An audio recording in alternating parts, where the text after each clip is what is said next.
Questo qua è cotone di carne, oppure si chiama jabon in vietnamita o meat floss in inglese. È un super condimento, oppure puoi mangiare come un piatto da solo, insieme con pane, con riso, con qualsiasi cosa che vuoi. Si fa con la lonza di maiale, come sto facendo in questo video, oppure con petto di pollo o anche pesce. Prima di tutto pulisci bene la lonza, togli tutto grasso, lasci solo carne e tagli in pezzi grandi seguendo la fibra della carne, perché la fibra più lunga è più bello esce dopo. E poi spolenti la carne velocemente dentro acqua calda con tutti gli ingredienti che ho scritto nel video.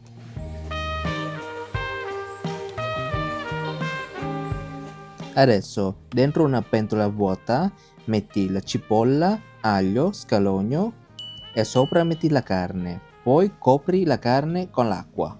Porti a bollore questo composto, poi andiamo a fare la nostra salsa con zucchero e salsa di pesce pari peso. Se vuoi meno dolce metti meno zucchero.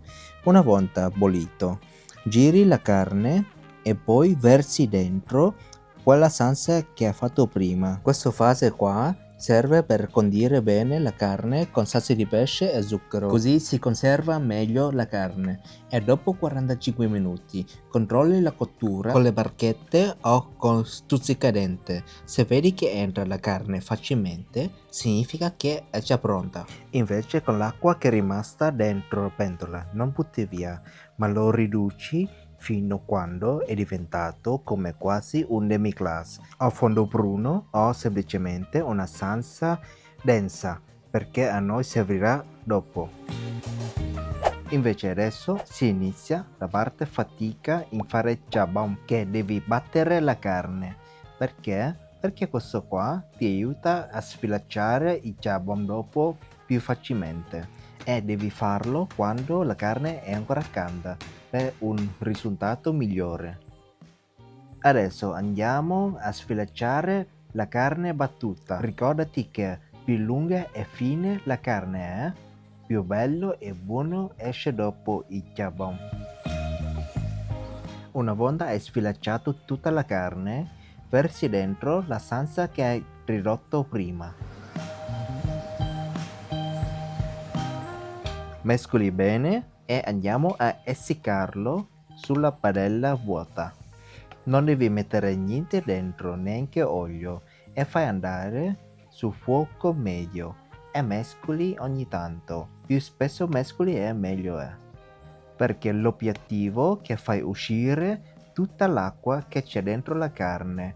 Quindi più secco che fai è, più tempo che dura il tuo jabon. Quando senti il tuo jabon è secco, sei già pronto. Ci siamo quasi. Adesso che il tuo jabon è secco, andiamo a montarlo o con spatiluovo o con la planetaria con la frusta. Questa è la fase per ultimo, serve per montare le fibre di carne. Farlo diventare sembra le fibre di cotone. Meglio che riesci a montarlo, meno fatica avrai dopo.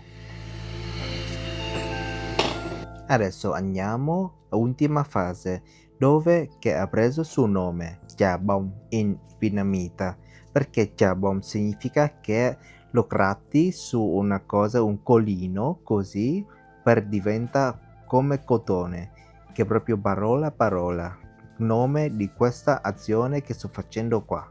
Occhio che questa parte è quando che ho sudato di più, di assoluto.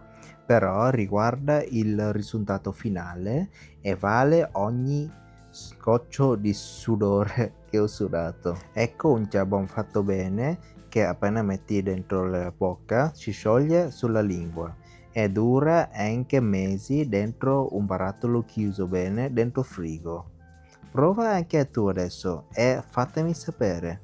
Adesso iscriviti per altre ricette vietnamite squisite e ci vediamo la prossima volta. Ciao ciao!